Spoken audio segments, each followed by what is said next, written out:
everyone, welcome back to the channel.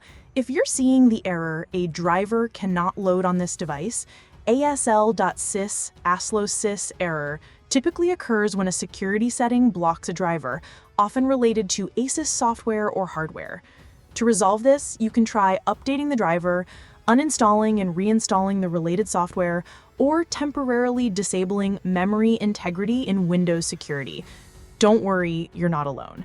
In today's video, I'll walk you through step-by-step how to fix this problem quickly and easily. First of all, I want to say that I tried updating the driver, uninstalling it, and reinstalling the related software, but it didn't work for me. You can try that first, and if it doesn't work for you either, then go ahead and try this third option I'm about to show you. Right-click on the Start button.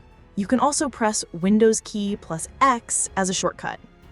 From the list, click on Settings. In the Settings window, look at the left sidebar. Click on Privacy and Security. Open Windows Security.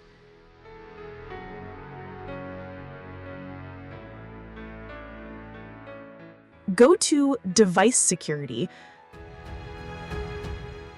Under Core Isolation, click Core Isolation Details. Look for Microsoft Vulnerable Driver Blocklist. Toggle it off. It also requires restart. Toggle Memory Integrity to off. I already did earlier.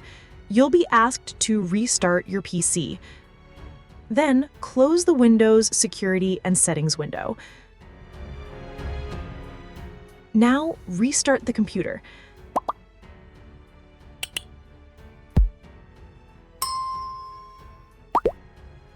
And that's it. After restarting your computer, the error should be completely gone.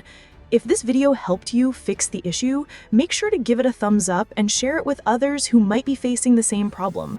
Also, don't forget to subscribe to the channel and hit the notification bell so you don't miss out on more quick tech fixes and tutorials. Thanks for watching, and I'll see you in the next one.